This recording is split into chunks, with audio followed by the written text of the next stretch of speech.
Live from our studios here at number 11, Dr. Martin Loop in Adabraka in Accra. This is Citi Prime News on 97.3 Citi FM. My name is Larte. This afternoon, I'm here with Safo. Our headlines: Sports Ministry and officials of the Ghana Football Association to meet President Akufo-Addo and the Trasam family to discuss preparations of the one-week memorial and final funeral rites for late Ghanaian footballer Christian Atsu. The plans that the family has tabled to the ministry and the GFA will then make it public because it is subject to we getting confirmation from His Excellency the President of the Republic. Also coming up, it's that big election in Nigeria as the country heads to the polls tomorrow. With less than 24 hours to that, we are live in Nigeria to assess the level of preparedness ahead of that crucial contest. Still ahead, there is still growing fears among mothers over the shortage of childhood vaccines in health facilities across the country. This afternoon, Citi News has been combing some hospitals in Accra where mothers have been forced to hop from one facility to the next in search of these vaccines. My baby is 7 days old. When I gave birth, the vaccine that they have to give to my baby at birth, that's the BCG. I didn't get it at the facility that I gave birth to. So they asked me to visit other facilities.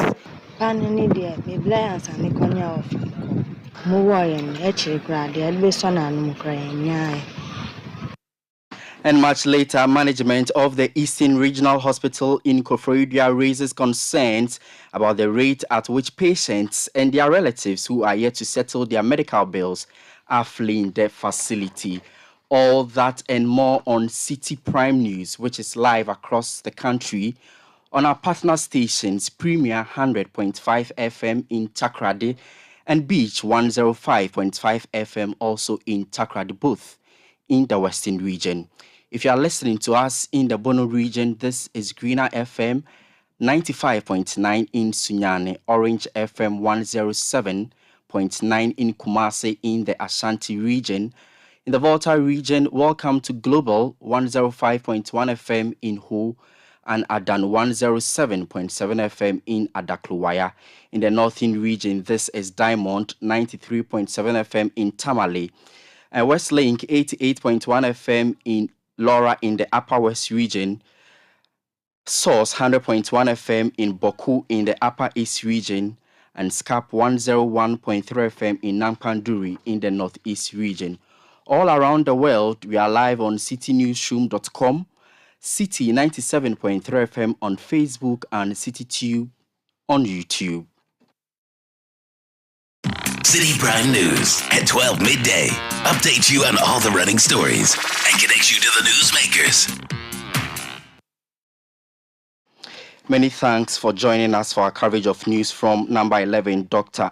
Martin Loop in Adabraka in Accra. This afternoon, let's jet off and begin from Nigeria because it's that big election in that country and preparations are underway and want to assess that level of preparedness ahead of that crucial election in Nigeria. We have been joined on the phone lines by a journalist in Nigeria, Ibrahim Mansour, to give us more on that particular one.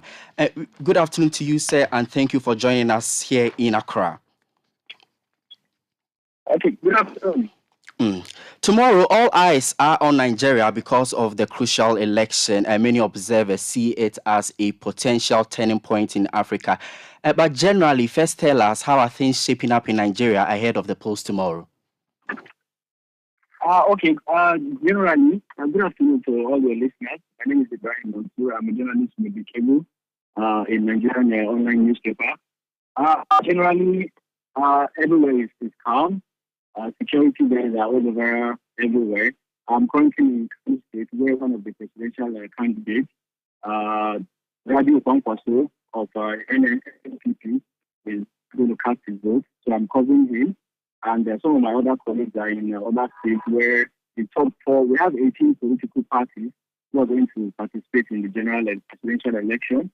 But so far, we have top four major parties who are the major contenders, which is the APC, PDP, Labour Party, the new party in the bloc, and the NNPP. So currently, everywhere is calm. Everybody is going around their normal business. and we're looking forward to tomorrow. Very well, but the state of insecurity and the currency crisis have been topical going into this election, which has seen a number of protests. But in terms of the level of preparedness, specifically by the Independent National Electoral Commission, what's the plan to ensure voter and ballot security and, in fact, credibility of the entire electoral process? Yeah, INEC has continuously reiterated that they are ready for the election, and they are non-partisan, they're not supporting any party. In the last 2 days, they were able to deploy sensitive electoral materials to all states and all the local governments. As at yesterday, when I arrived Kano, I visited the INEC head office, and I was made to understand that all the electoral materials have all been deployed to all the local governments, which shows that they're 100% ready. And in terms of security, the security officials, they've also reiterated that they'll make sure there's a safety during the electoral process. And currently, the Inspector General of Police has given an order that once it's 12 a.m., there's going to be vehicular restriction on vehicular movement, which from 12 a.m. to 6 p.m. The election takes place from 8 a.m. to 2:30 p.m. But we have come out to say that if you're not an essential worker, that means if you're not a medical doctor, you're not participating in the electoral process, you don't need to come outside. You vote at your polling unit and you go back home. So between 12 a.m. and 6 p.m., there's not going to be vehicular movement for the citizens, just to make sure that everything is in order and everybody is safe. Polls, as you say, is starting from 8 a.m. to 2 p.m. But tomorrow, what is it going to look like? Run us by the entire process from the polling center to collation throughout the entire process. How is it going to be like? Yeah, basically, once you cast your vote at your polling unit, they are meant to return back to your home, and the electoral officers will take care of the rest of the business. So between 8 a.m., 8:30 exactly to be precise, 8 a.m. the electoral officers will arrive at their polling unit and they'll start set up, but the voting starts 8:30 and it ends by 2:30. So it is expected that between 2:30 and let's say 4 p.m. the results will start trickling in. Then Nigerians will have have a feel of who is going to be their next president. That the results from each state, we have 36 states, the results will start coming in from the various states. Let's say anything from 6 p.m. So then we'll have a headway of who's going to be the next president of the country. Well, I also gather that you are covering one of the candidates. Who is this candidate? And tell us about preparations as far as that candidate is concerned. Yes, that's Rabi Musa Kwankwaso, who is the presidential candidate for NNPP. That's a new Nigeria political. I'm not sure of the abbreviation. I'm so sorry about that, but it's NNPP. It's a regional party, but they've come strong in the last few months. He has really come out to show that he's ready for the presidential election. He has thousands of followers, and let's see what tomorrow will be like for him. Well, we'll be seeing what tomorrow looks like for him. But like you earlier mentioned, polls are supposed to close at 2 p.m. Really, I want to find out from you, is it possible that it's going to end at that particular time, looking at the numbers involved in the election?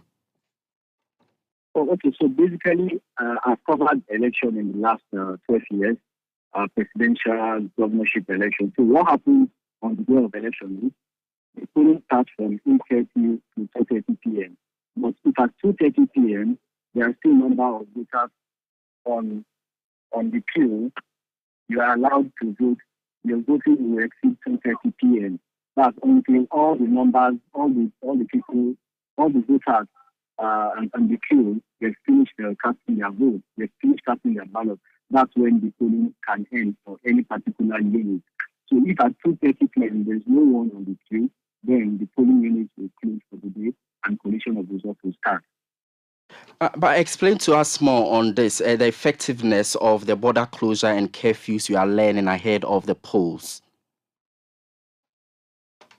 Yeah, I think the federal government is just trying to. There's been a couple of reports of people of some parties smuggling people through the border. So I think one of the safety measures the federal government is trying to put in place is for the security of the country. That's why the borders will be closed throughout the coast tomorrow. I think on Sunday the borders will be reopened. And is it only land borders? The land borders. I think the land borders from the report I saw, I didn't see for air. Maybe But let's some of the airlines that we have in Nigeria have actually sent a statement out that they are not going to work tomorrow. Let's end on this note. They're not going to operate tomorrow. Many are tipping the Labour Party's Peter Obi to win the election at the close of polls tomorrow. But with these few hours to the election, do you sense on the grounds if this has changed or that is still the situation? Yeah, for the Labour Party, I think let me come from the angle of a journalist, which I am. He has really, come out hard in terms of campaigning. He has the youth behind him, and youth comprises the highest. They have the highest numbers in terms of the voting numbers that we have that INEC release. But the spread, which I think the stronghold is basically in the south, where the region he comes from, which is the southeast, and some couple of states in the north and the southwest. But his major followers are the youth. So what we are looking forward to is for all the youth to come out and vote for him. With the numbers he has in the youth, if they could come out to vote, then we might see a Peter Obi presidency. But with the power the incumbent government has, which is the APC, and one of the strongest opposition, which is the PDP, based on their structures, which the Labour Party are saying is no matter of the structure. These guys, they have presence in the last 20-something years, but Obi is coming in a year into the election, and he has been able to pull the numbers and a lot of followers. But we're looking forward to a very close call election tomorrow. No one can say who is going to be the winner. No one can predict who is going to be the winner. But from 6 p.m. tomorrow, based on the results from polling units and from each state, one can easily, pick this candidate is looking like this candidate is going to be the one that wins. All right, thank you. I wish you well in that particular election coverage, and I'm sure when poll close tomorrow, we will be coming back to you for more updates. But that's Ibrahim, and so he is a Nigerian-based journalist currently at Kano State, telling us about the Nigeria election that is happening tomorrow. But here on the Citi Prime News, we'll be bringing you more angles on the Nigerian elections in the course of this bulletin. Some nursing mothers are worried the shortage of some essential vaccines for infants will pose a threat to their children and increase their vulnerability to the diseases the vaccines seek to protect them against. There has been a general shortage of infant vaccines for diseases like measles and polio for months now. The Ghana Health Service has attributed the shortage of the vaccines to the depreciation of the Ghana cedi, making it difficult to procure them. During a visit to some healthcare facilities in Accra, mothers say they are forced to roam other hospitals in search for some of the vaccines. My baby is 7 days old. 7 days. Have you encountered some challenges with these vaccines? Oh, yes.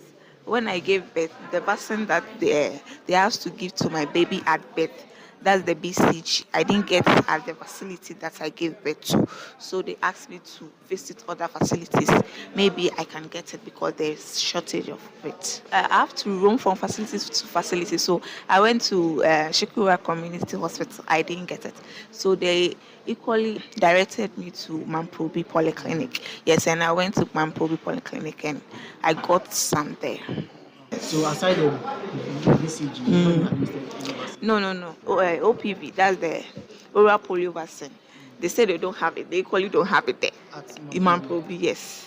So I should try another time. I think you as a mother not getting it, you get worried. You get a bit worried because the vaccines are made like to be given to the baby at birth.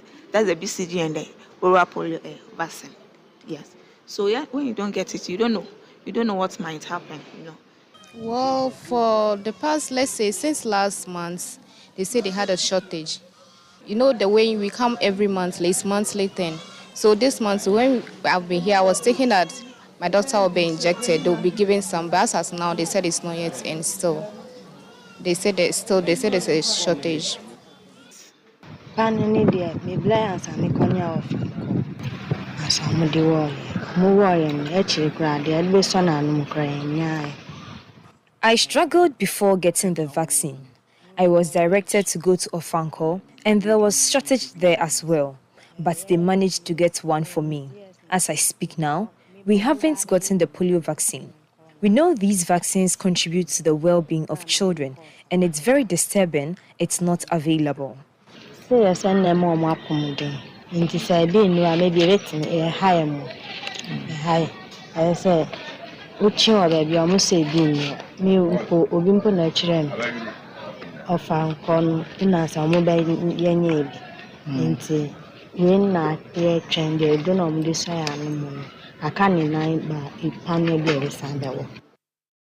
You heard some nursing mothers at some health facilities in Accra speaking to Citi News about the shortage of some vaccines for children.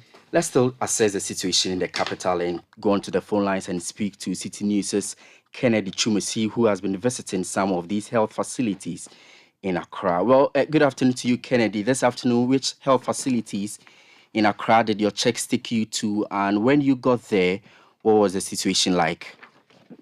All right, Nick. So the vaccines that we are talking about are under the expanded program on immunization, the EPI, and the program has been promoted as one of the key child health interventions in developing countries, with Ghana being inclusive. And under the program, there are 6 vaccines for childhood diseases, and these are the diphtheria, which is a serious infection. Well, Kennedy, before you continue, there is an interference in your voice. I don't know if you can reposition yourself from where you are so that we can get a much clearer line. Okay, is it better now?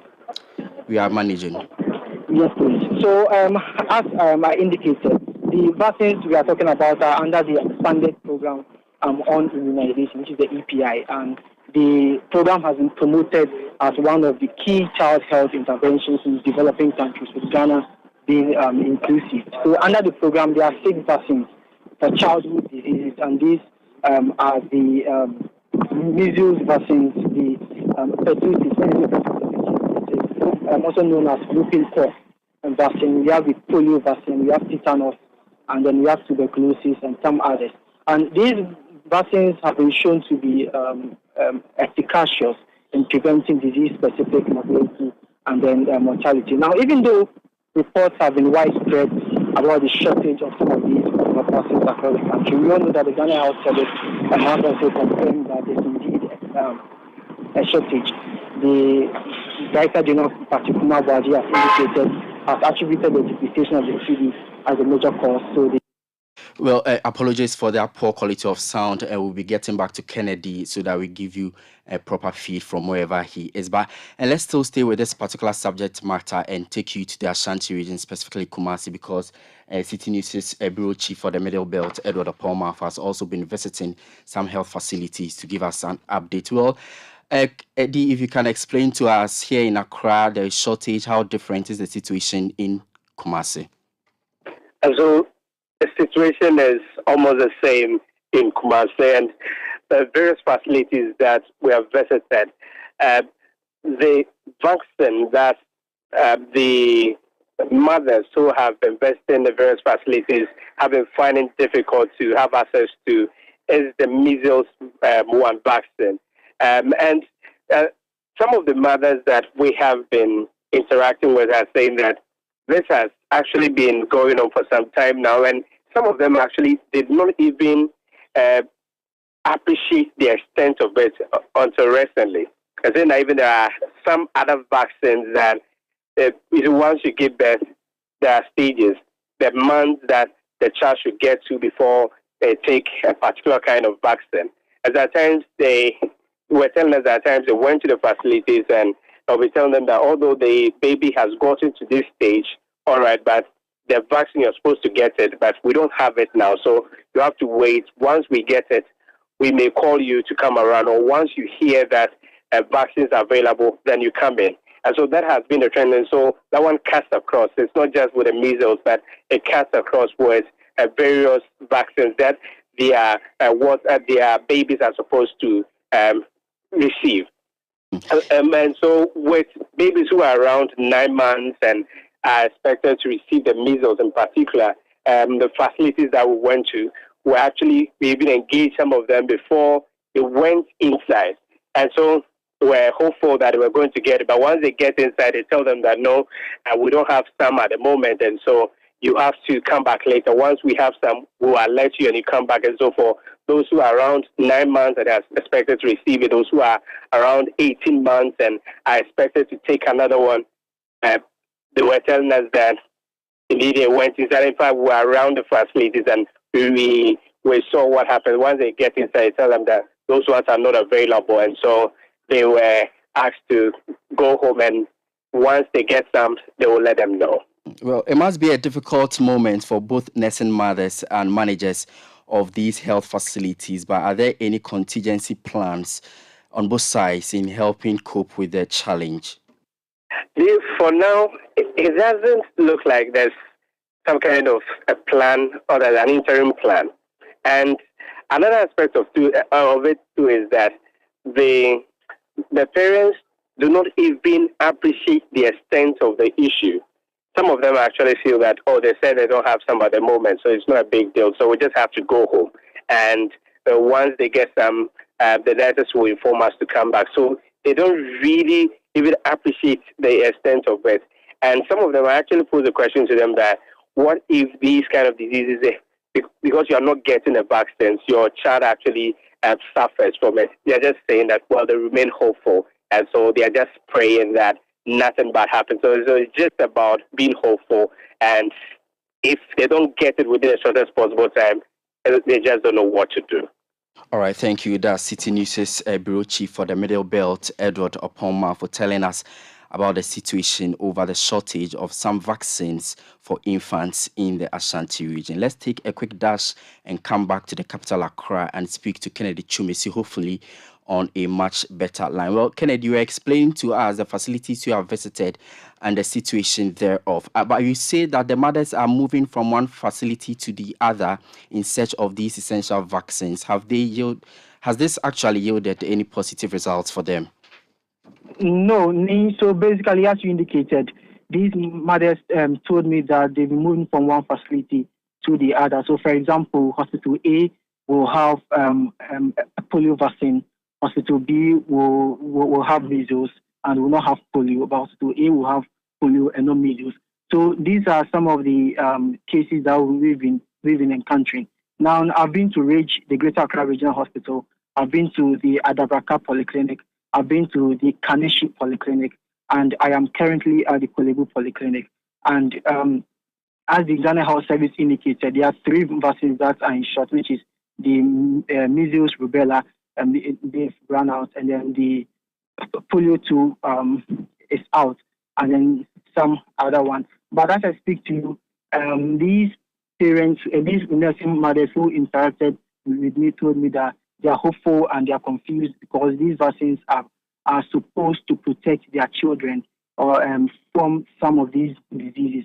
And with the unavailability of these vaccines, they do not know what to do, but they are just hopeful and appealing to the government to find avenues to procure these vaccines as soon as possible, because they do not want their children to contract some of these diseases and even die, because there are some vaccines that if you don't get the vaccine, there's a possibility for you to contract disease and even lose your life.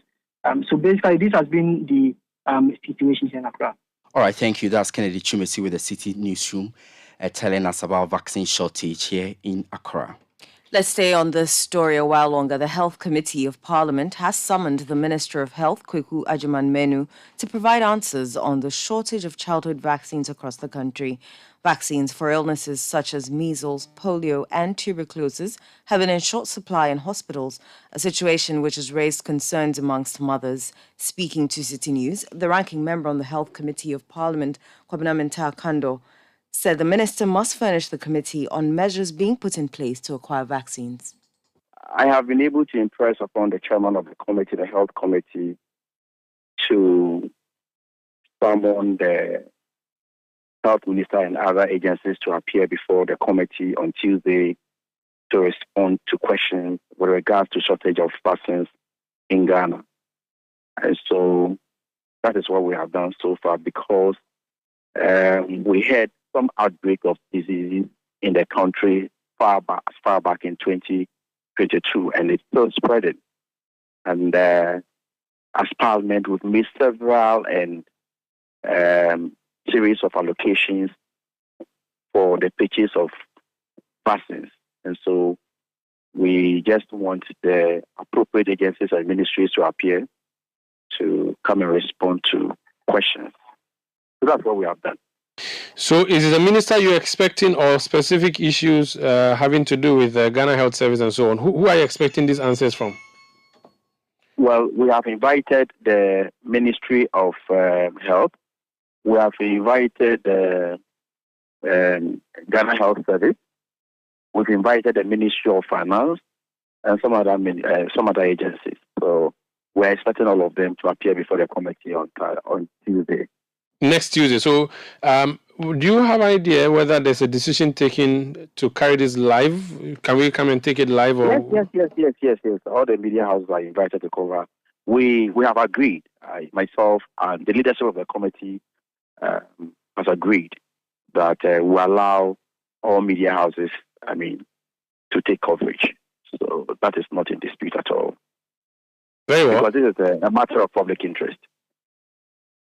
Parliamentary is ranking member on the Health Committee of Parliament. Meanwhile, the Pediatric Society of Ghana has warned of dire consequences if these vaccines are not made available as soon as possible.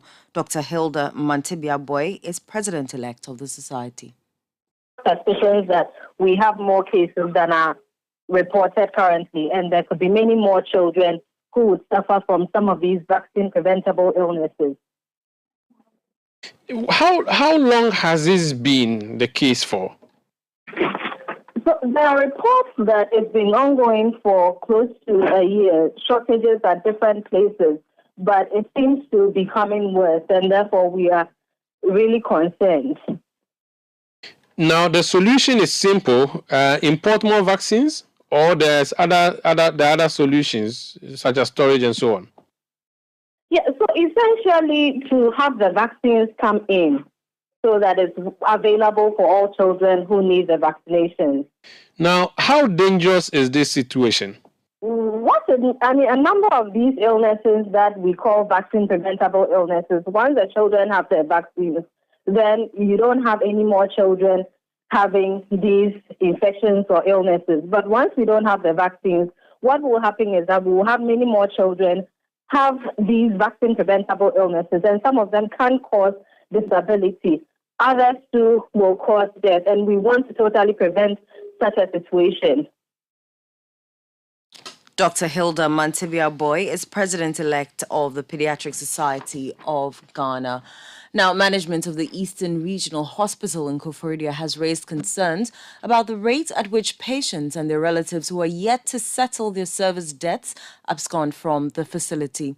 The medical superintendent of the hospital, Dr. Akwakoto Ampao, says the situation is affecting the finances and smooth operation of the facility. According to him, patients and their relatives, who often arrange with management to have an undertaking to enable them defer the settlement of their debt, do not fulfill their part of the bargain. Contacting the medical social workers union unit so that they can be evaluated to see whether they can pay or they cannot pay, and whether they would want to have an undertaking to defer payment to another date. They don't do that. the patients just disappear from the ward and then they don't pay their bills. And this is causing a lot of loss to the hospital as well. And in that, security around the hospital is also a contributory factor. We hoped that we'll tighten the security such that such abscondees would be minimal. Dr. Arkon Akoto Ampao also called on the general public who are yet to come for the remains of their relatives at the mortuary to do so in order to help the hospital decongest the morgue. Again, the mortuary, like the hospital itself's capacity to contain the population size is beginning to decrease. So in most cases, our mortuaries are quite full to capacity. And it may also be that people are not burying early and would have wished that the population takes note of that and then they can take their bodies so that they can bury early to make available spaces. But in any case, management is considering expanding that space in the near future. That was the medical superintendent of the Feruary Hospital, Dr. Arkon Akoto Ampao. You are still listening to the Citi Prime News on 97.3 Citi FM live from our studios at number 11, Dr. Martin Loop in Adabraka in Accra. Still to come, Sports Ministry and officials of the Ghana Football Association to meet President Akufo-Addo to finalize preparations for the one-week memorial and final funeral rites for late Ghanaian footballer Christian Atsu. We have more after this. Please don't go away. Citi Prime News at 12 midday. Update you on all the running stories and connect you to the newsmakers.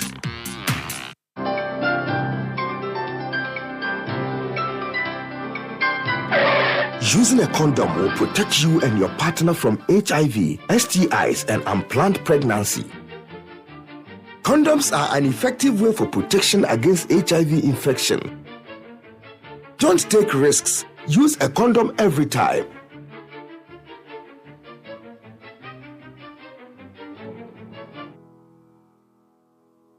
Always come prepared.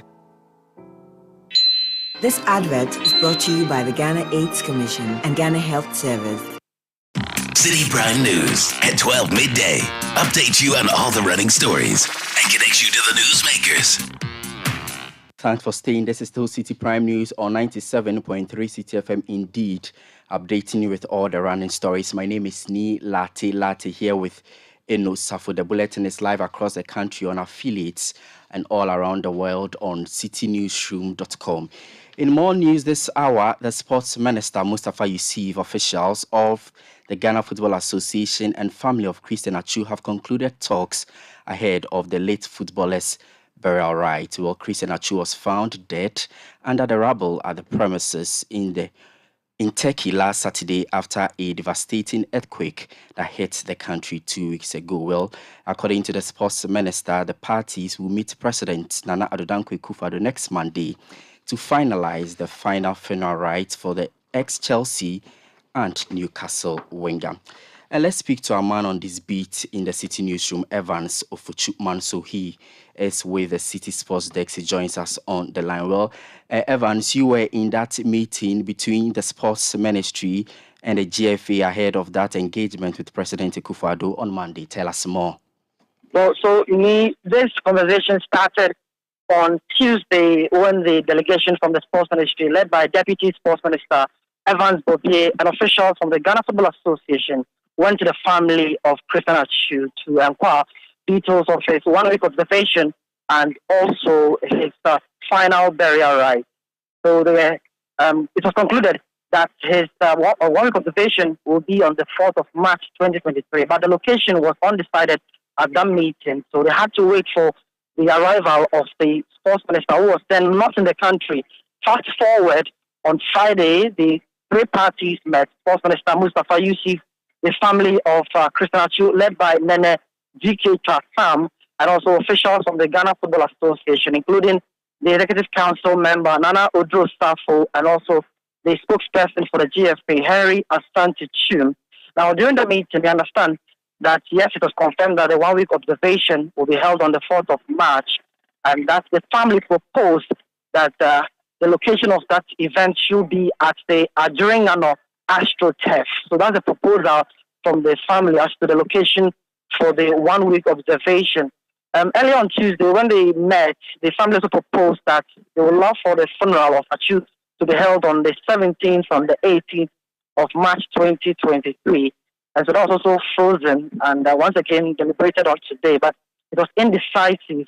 And after the meeting, the sports minister spoke to Citi News where he confirmed that yes, all this will be taken to the president, that's Nana Akufo-Addo, on Monday to finally wrap up the modalities of the upcoming 1 week observation and also the funeral rites. So that's the key highlight of today's meeting, that yes, they've taken the proposal from the family in terms of the location for his 1 week observation and also the date for his burial. But the final confirmation will be on Monday when the three parties sit with the president, Akufo-Addo, to decide on this proposal.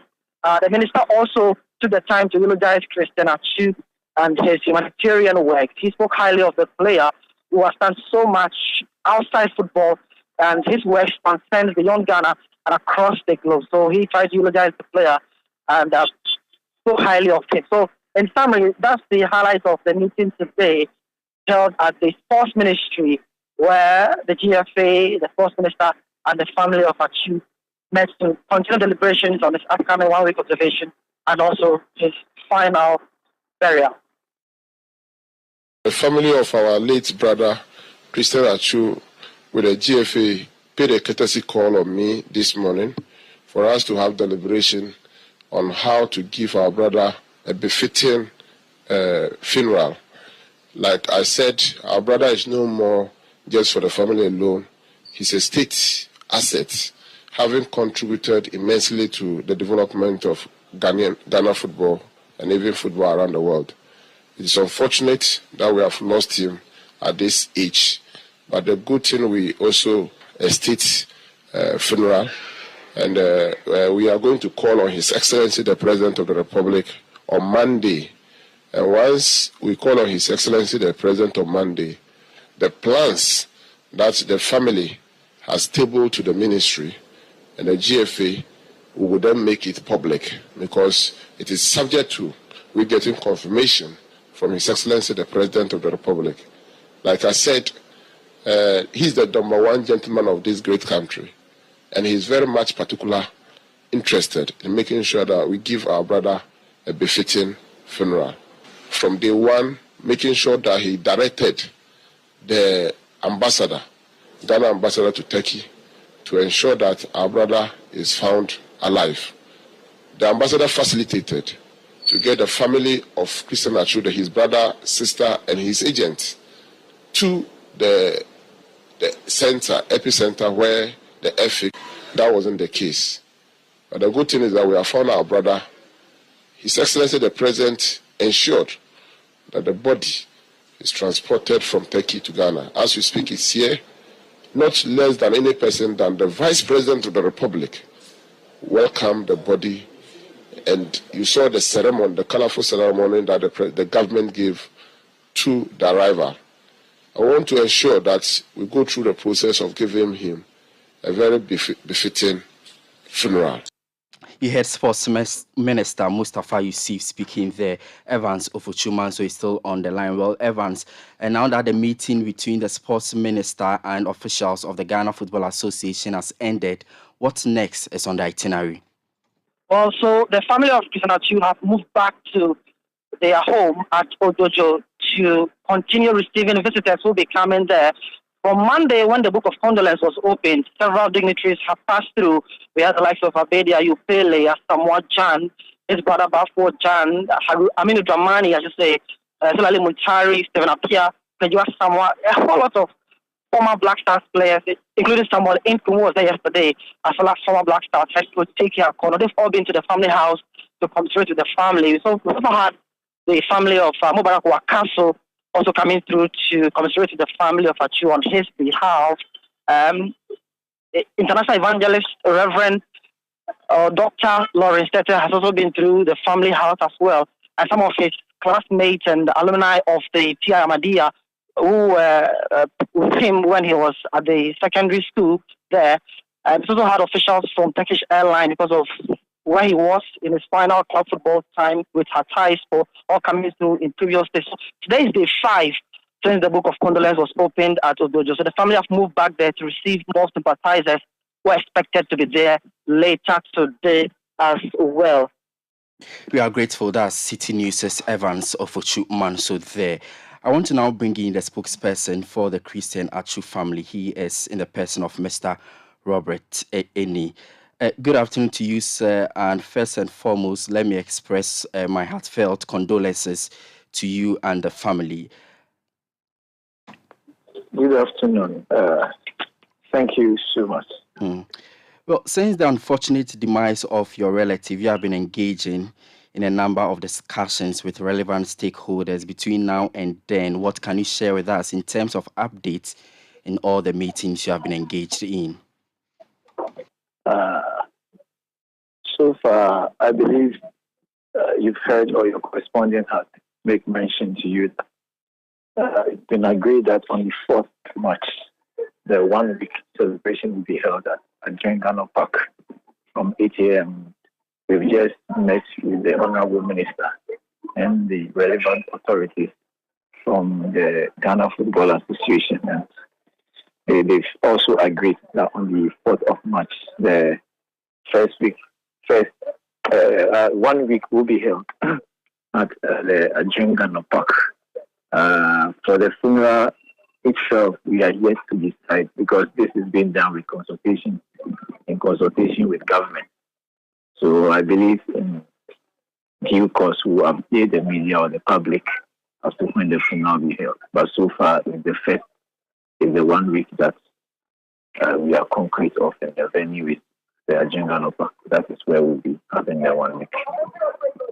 Well, so what we do know now is that the 1 week memorial will be held on the 4th of March at the Adregano AstroTurf. And then for the funeral proper, it's scheduled or slated for 17th to 18th of March, but the venue has not been yet concluded, pending a meeting.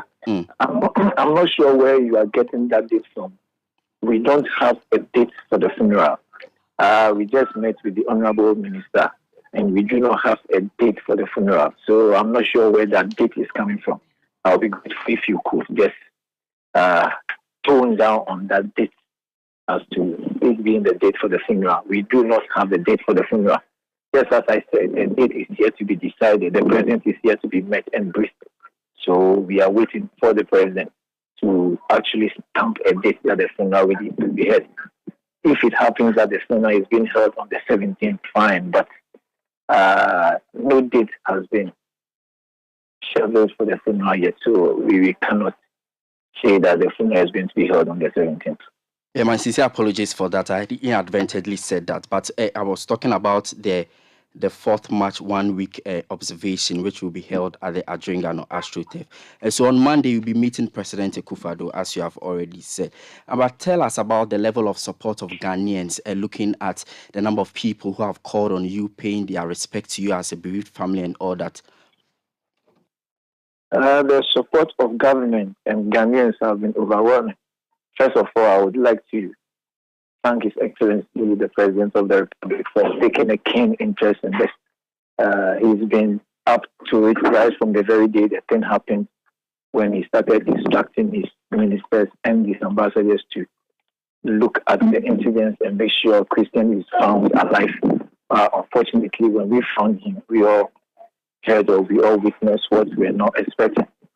His president has been very, very helpful, and we just want to say thank you to him. And for Ghanaians also, the support has been overwhelming. People have been calling, people have been coming to visit. Whatever little support they have to offer, they've been offering it. And so far, I would say it has been overwhelming.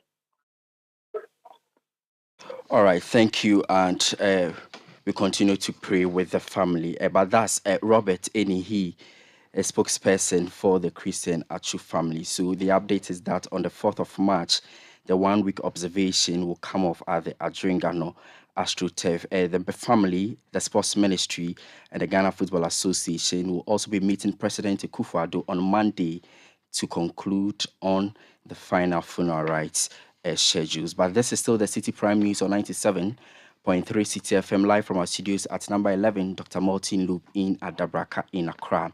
My name is Larte here with Enu Safo. Still ahead, 10 persons have been arrested at Wenchiki following yesterday's disturbances that claimed some lives. Citi Prime News at 12 midday. Update you on all the running stories and connect you to the newsmakers. More. It's something we're promised a lot these days. But what does more actually look like? Well, in Emirates Economy, it's endless entertainment on the biggest screens in the sky plus live sport. That's more. Gourmet cuisine that gives you a taste of your destination, served with free-flowing drinks. That's more. Special meals and toys for kids to keep your little explorers happy. That's more. So whichever way you look at it, more really does mean more in Emirates Economy. Fly Emirates. Fly better.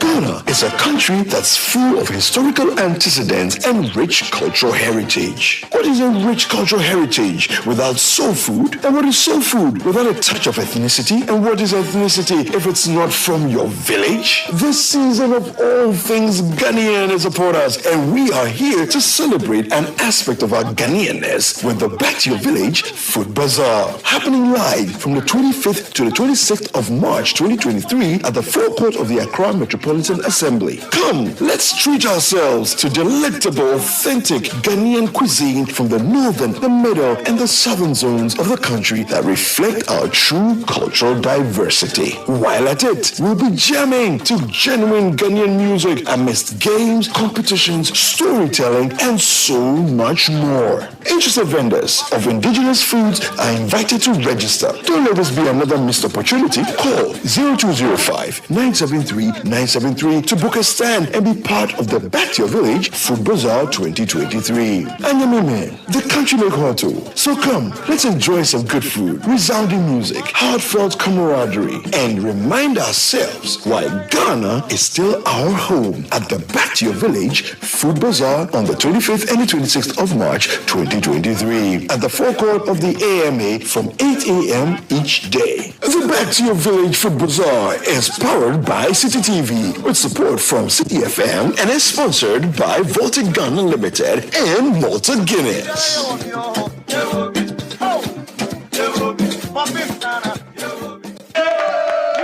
Vodafone Business introduces too much business packages for businesses and SMEs. Yes, it be too much value. It be too much flexibility. It be too much everything so on Vodafone too much business. And the best part is you can now take your business up another level. Wow. Choose the voice, data and SMS package that suits your business size and ambitions with Vodafone too much business. That means more data for your business with ability to roll over unused data, more SMS, more minutes for Vodafone to Vodafone calls, and Vodafone to other networks, plus free calls amongst your employees, all in one mobile package. There is too much value you get on the best mobile plan in Ghana today. To sign up, SMS start to 050-777-9000 or email vodafonebusiness.gh@vodafone.com. Vodafone, further together.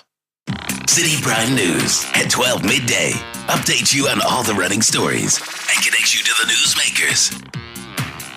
You're welcome back to the Citi Prime News on 97.3 Citi FM. Let's now go to the Northeast region now because 10 persons have so far been arrested at Wenchiki following yesterday's disturbances that claimed some lives.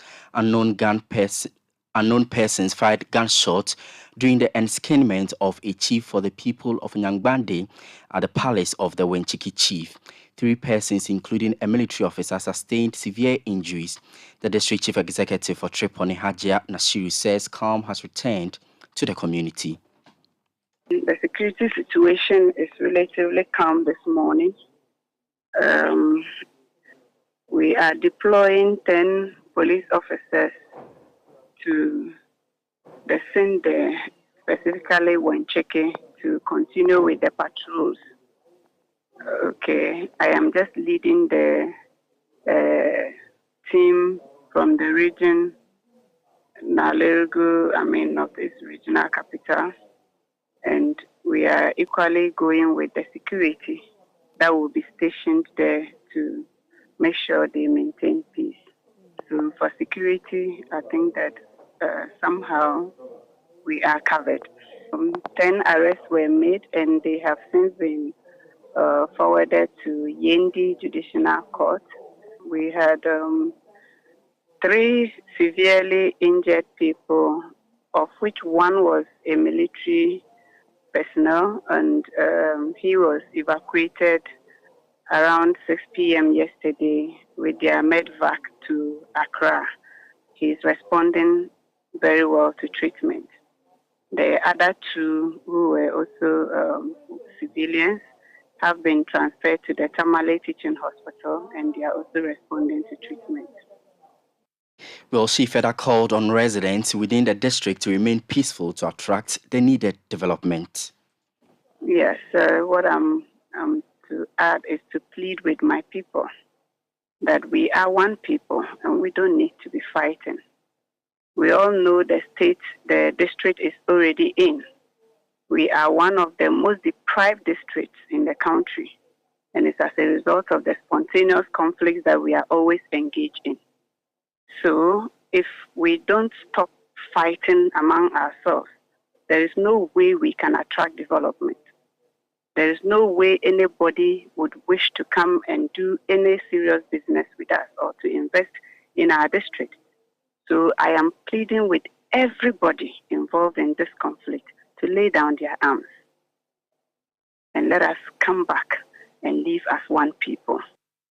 Haja Zuriya Nashiru is the district chief executive for Tripoli in the Northeast region.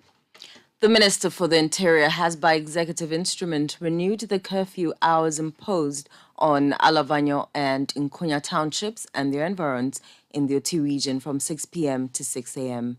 An earlier curfew imposed on the towns lasted between 4 p.m. to 6 a.m. The imposition stems from conflicts between the Alavanyo and Nkonya communities. In a statement signed by the Minister of Interior, Ambrose Derry, government reiterated its ban on the use of arms, ammunition, or any offensive weapons. Government is also urging chiefs, elders, and opinion leaders to use established mechanisms for the resolution of all conflicts and disputes. Let's now return to our top stories on the elections in Nigeria tomorrow, because we here in the City Newsroom have been engaging some Nigerian citizens in Accra who are hoping for a peaceful election. And tomorrow they have been speaking to my colleague Feruary, who is currently at Tudi here in Accra and joins us on the line. Well, Fred, ahead of Africa's most populous nation election tomorrow, what have these Nigerian citizens been telling you ahead of the polls? So the fact is that a number of Nigerian vehicles are parked here at Tudu, to be precise, and some of them are loading and calling for passengers to get on board. And we understand some of these vehicles, the moment they are full, they would head to Nigeria, where probably this citizen who by chance got to Ghana would be taking part in the election that is supposed to take place tomorrow.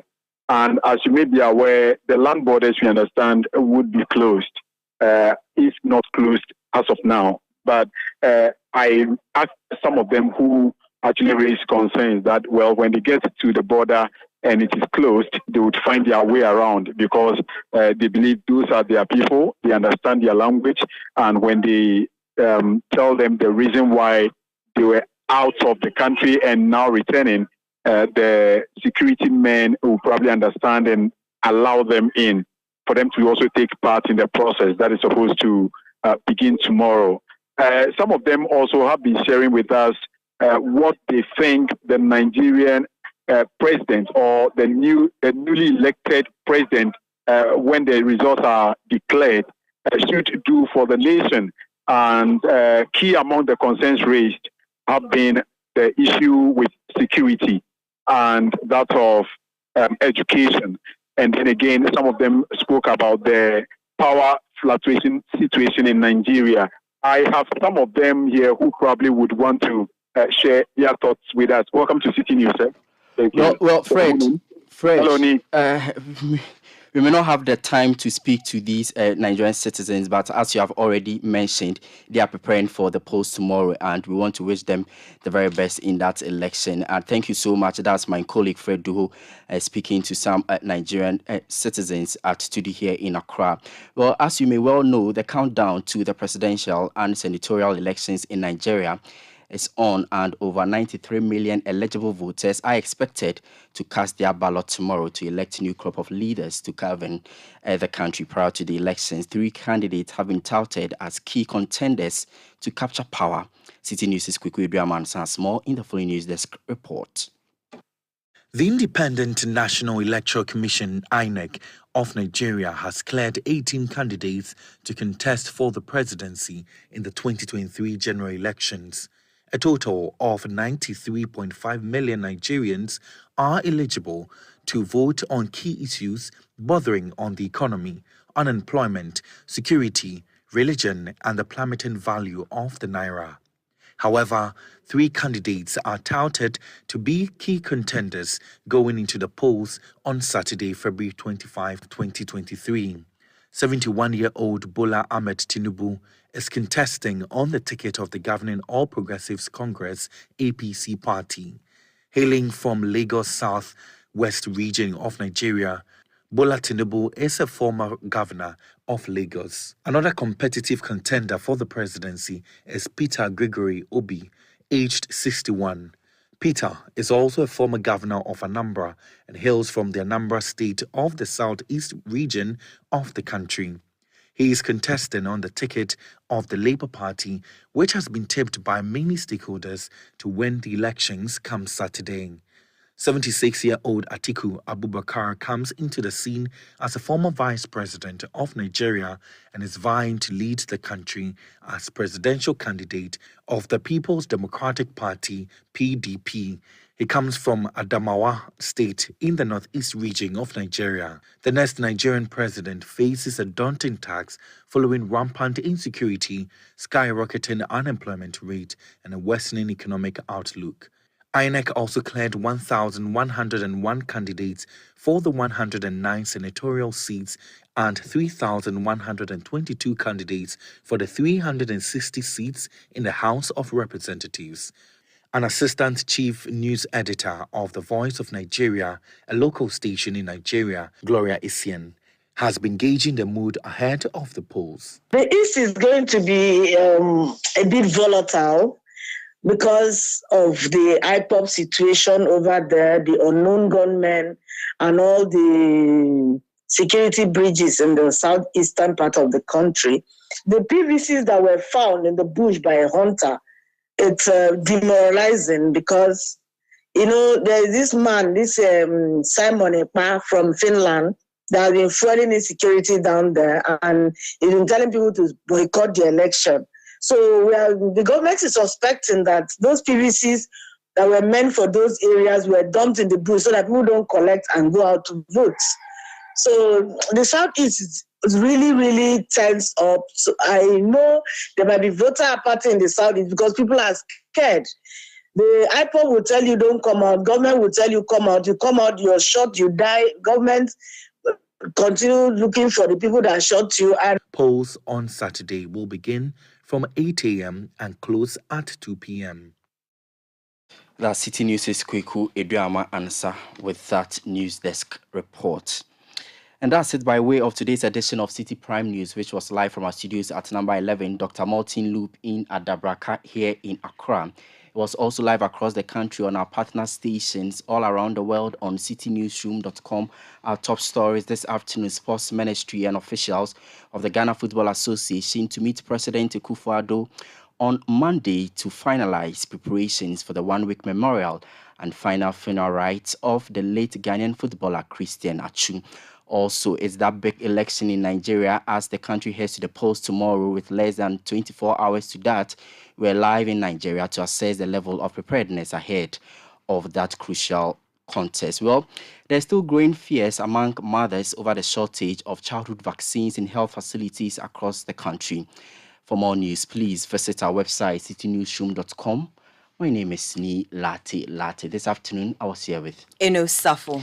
Many thanks indeed for your company. Michael Ogbodu is next with the afternoon's edition of the City Business News. Have a pleasant afternoon.